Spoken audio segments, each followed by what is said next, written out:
नमस्कार प्रेक्षकांनो, हुकुमाची राणी ही या मालिकेच्या आजच्या जबरदस्त भागामध्ये आपल्याला खूपच इंटरेस्टिंग तेवढाच धमाकेदार पार्ट आता पाहायला मिळतोय। इकडे चक्क तनिषाने मात्र राणीला खोटं पत्र दिलंय आणि त्या दोघांच्या नात्यामध्ये खूप मोठी आग लावण्याचा प्रयत्न केलाय। खरंच तनिषाचा डाव यशस्वी होणार की राणी मात्र आता इंद्राची साईड घेऊन तनिषाची चांगली फजिती करणारे? प्रेक्षकांनो, हे पाहणं फारच रंजकदार ठरणार आहे। आणि दुसरीकडे आपण काय पाहतोय, उर्मिला चक्क आता खोटं पोट लावून इकडे सगळ्या फॅमिलीला फसवण्याचा जो काही प्रयत्न करणार आहे ते मात्र नक्कीच प्रेक्षकांनो मालतीने मात्र आता पकडलेला आहे। विक्रांत आणि उर्मिलाचा घाणेरडा डाव। आता लोक आपल्याला प्रेग्नेंट नाही समजणार, जर माझं पोट मोठं नाही झालं तर मग लोकांना काय सांगायचं, असा विचार करून उर्मिलाने मात्र विक्रांतला सांगितलं आणि विक्रांतने मात्र तिला काय सांगितलं, तू काळजी करू नको ग, तुला तर मोठं आता पोट मी आणून देतो आणि तू ते लावून बस आणि फक्त सगळ्यांना फसवत राहा। आणि नेमकं प्रेक्षकांनो तिकडे मालती मात्र आता या उर्मिलाचं सगळं खोटं पकडणारे, तिला चांगली धारेवर धरणारे मालिकेचा आजचा भाग खूप छान दाखवलाय। शेवटपर्यंत नक्की बघा। चॅनलवरती नवीन असाल तर चॅनलला सबस्क्राईब करा, व्हिडिओला लाईक करा।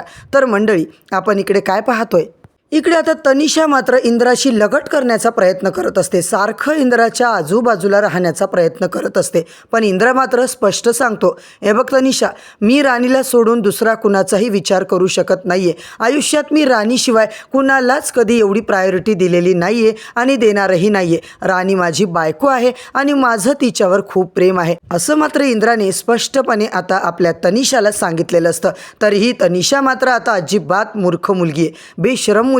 इंद्राचं हे ठाम उत्तर असून सुद्धा तनिषाच्या चेहऱ्यावरचा आत्मविश्वास मात्र प्रेक्षकांनो पाहण्यासारखा आहे। असा कसा तिच्यावर प्रेम करतोय, आता मात्र ती चक्क त्याच्यावर जबरदस्ती करण्याचा प्रयत्न करते। इंद्राला जबरदस्तीने मिळवायचं तिचं जे काही स्वप्न आहे ते मात्र आता इंद्रा पुरतं फ्लॉप करणार आहे। होय प्रेक्षकांनो, इकडे मात्र राणीच्या मनात त्याच्याबद्दल शंका निर्माण करायची, एकदा त्या दोघांच्या नात्यात अविश्वास आला की त्यांचं नातं तुटेल, म्हणून तिने चक्क एक प्रेमपत्र लिहिलंय आणि त्या चिठ्ठीमध्ये तिनं कॉलेजपासूनच आमच्या दोघांचं अफेअर आहे, आम्ही एकमेकांवर प्रेम करतोय, अशा नको त्या गोष्टी लिहून गैरसमज तयार करण्याचा प्रयत्न केलाय। इंद्रा तनिषाचं नातं जुनं आहे हे राणीला माहिती होतं, परंतु आमचं अफेअर आहे हे आता सगळं सांगून, खोटं काही सांगून तनिषाने जो काही प्रयत्न केलाय प्रेक्षकांनो, आणि नेमकी ती चिठ्ठी मात्र बरोबर इंद्रा जिकडे असतो त्याच्याच वस्तूंमध्ये नेऊन ठेवलेली असते।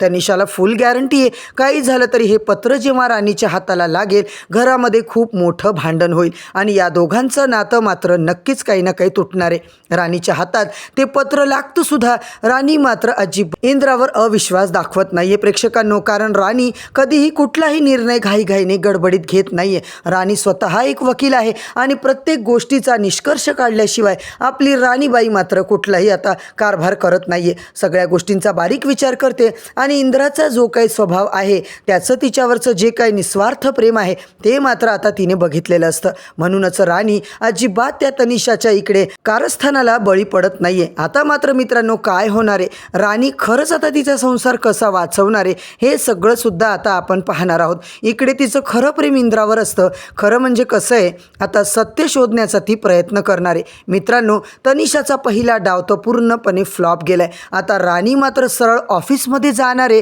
तिच्या चेहऱ्यावरती आता आपण पाहतोय खूप राग असतो। आता मात्र तनिषाला वाटतं, अरे बापरे, आपला तीर निशाण्यावर लागलेला दिसतोय। राग आता तिचा इंद्रावर नसतोच आहे, तिचा राग मात्र असतो तो म्हणजे तनिषावर। आता प्रेक्षकांनो, इकडे मात्र ती निर्णय घेते आणि ऑफिसमध्ये पोहोचते। इंद्रालाही वाटतं राणी त्याच्यावरच रागवली की काय, राणीला काय झालं, अचानक ती रागारागात का बोलतीये। इकडे तनिषाचा मात्र चेहरा पडतो प्रेक्षकांनो, का तर राणीने थेट आता तनिषाकडे पाहून हसून बोलायला लागलेली असते आणि तिचा प्लॅन यशस्वी होणार नाहीये हे तिला स्पष्टपणे सांगितलेलं असतं। काही झालं तरी इंद्रजित सरांवर माझा डोळे झाकून पूर्ण विश्वास आहे आणि एखाद्या परक्या लोकांच्या चिठ्ठीमुळे, कुणाच्याही कारस्थानामुळे आमच्या नात्यात कधीही कटुता येणार नाहीये। हे ऐकून तनिषा मात्र पुरती हादरून जाते। तिला आता कळून चुकलंय की माझा प्लॅन फ्लॉप झालाय। तिला जी अपेक्षा होती की राणी इंद्रामध्ये भांडण होईल, घरामध्ये भांडण होईल, त्यांच्या नात्यामध्ये कटुता येईल, परंतु मित्रांनो इकडे मात्र झालं उलटं। तनिषाचे सगळेच प्लॅन आता फ्लॉप होताना आपल्याला पाहायला पाहायला मिळतात. इकडे मात्र सगळं नातं विश्वासावर अवलंबून असतं.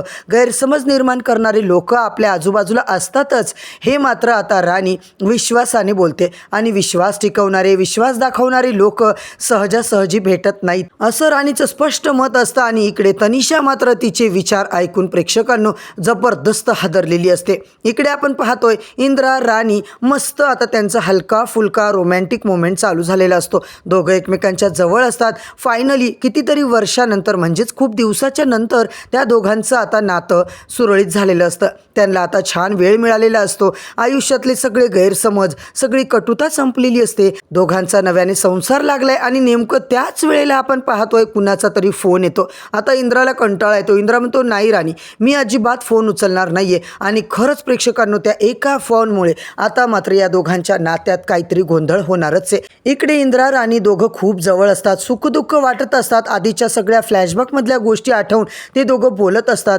इंद्राने चक्क राणीची माफी मागितलेली असते. खूप छान वातावरण असतं आणि तो फोन आला आणि त्यांच्या आनंदावर मात्र विरजनच पडलं. होय प्रेक्षकांनो, इंद्रा आधी दुर्लक्ष करतो पण तेव्हा मात्र राणी म्हणते सर प्लीज फोन उचला. मला तरी वाटतं की यावेळेस फोन म्हणजे महत्त्वाचाच काहीतरी असेल.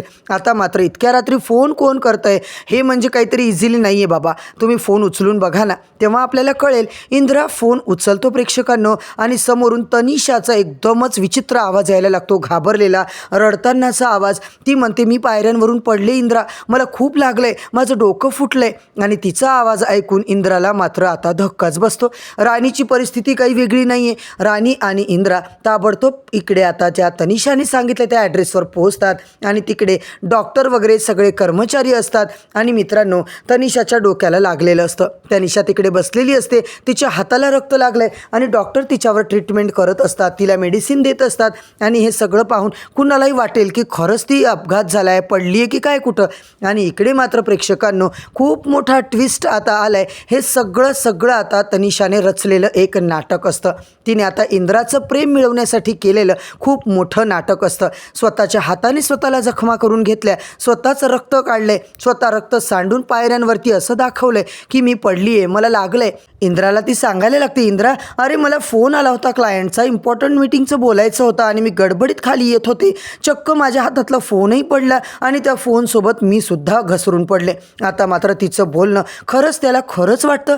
ती एवढी कळवळीने बोलत असते, सगळ्यांनाच खरं वाटतं. पण प्रेक्षकांनो राणीने मात्र आता ओळखून घेतलेलं असतं. राणी तिच्याकडे बघत असते की हिच्या मनात एक आहे आणि हिच्या तोंडावर एक आहे. आता राणी ॲडव्होकेट आहे प्रेक्षकांनो. इंद्रा तिला सांगतो, तनिषा तू एकटी आहेस ना, तुझी काळजी घेणारं कोणी नाही आहे, चल बरं तू काही दिवस आमच्याच घरी चल बरं. राणी देखील आता तिला तसंच म्हणते.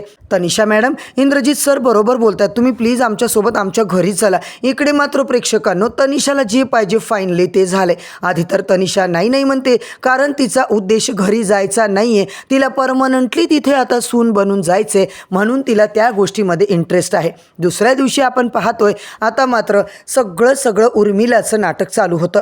इकडे विक्रांत यांचं आता जे काही गुपित आहे घरामध्ये आता खूप मोठा गोंधळ होताना आपण पाहतोय. उर्मिला विक्रांत आता बोलत असतात. उर्मिला त्याला म्हणते, विक्रांत अरे 3रा महिना चालू झालाय, माझं पोट आता वाढत नाहीये, सगळ्यांना माझ्यावर डाऊट येतोय. कालच तुझी आई मला विचारत होती की अजून पोट कसं आलं नाही.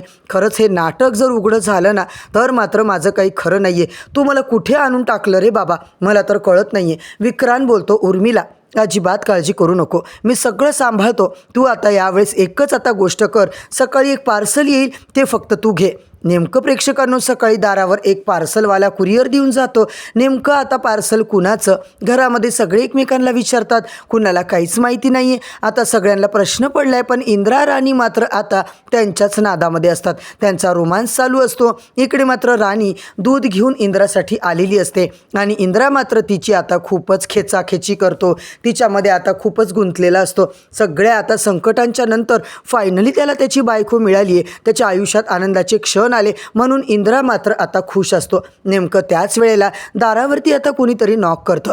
दोघे पटकन दूर होतात आणि मालती आई मात्र आतमध्ये येतात. इंद्रा स्वतःला आता पटकन सावरतो आणि त्या बोलतात, इंद्रा काय झालं रे, उठलाच नाहीस का अजून तू? राणीला मी पाठवलं होतं तुला उठवायला. उठ ना, किती वाजले बघ जरा. इकडे मात्र ते पार्सल आलंय कुणाचं तरी बघ बरं. उर्मिला आता हे वरून सगळं बघत असते. तिच्या मनामध्ये आता मात्र काहूर माजलंय की काय करू, हे पार्सल नक्की विक्रांतने पाठवलंय का? आता हे काही सामान तर नाही आहे पोटाला लावायचं वगैरे. चुकीच्या व्यक्तीच्या हातात पडलं तर मात्र आपलं काही खरं नाही. तेव्हा प्रेक्षकांनो इकडे गडबडीतच आता उर्मिला खाली यायचा प्रयत्न करते आणि त्याच वेळेला मालती पुढे जाऊन पार्सल घेते आणि पार्सल उघडते. इकडे मात्र आपण पाहतोय चक्क ते पार्सल आता कुणाचं आहे, काय आहे, अशी काय याच्यामध्ये विचित्र वस्तू आली आहे. तेव्हा मात्र उर्मिलाचं गुपित सगळ्यांसमोर आता येताना आपल्याला पाहायला मिळतंय. इकडे मात्र प्रेक्षकांनो आपण पाहतोय राणी इंद्राचा संसार. तनिषानं आता त्यांना वेगळं करण्याचा जो काही प्रयत्न केला आहे, अजून तनिषा काय राडा घालणार आहे हे सगळं पाहणं फारच रंजकदार ठरणार आहे. तर मंडळी, उर्मिलाचं बिंग तर मालतीने फोडलंय. आता मात्र उद्याच्या भागात अजून काय धमाका होतोय हे जाणून घ्यायचं असेल तर चॅनलला सबस्क्राईब करा, व्हिडिओला लाईक करा. उद्या परत भेटूया मित्रांनो नवीन भागाच्या नवीन रिव्ह्यू सोबत. तोपर्यंत धन्यवाद.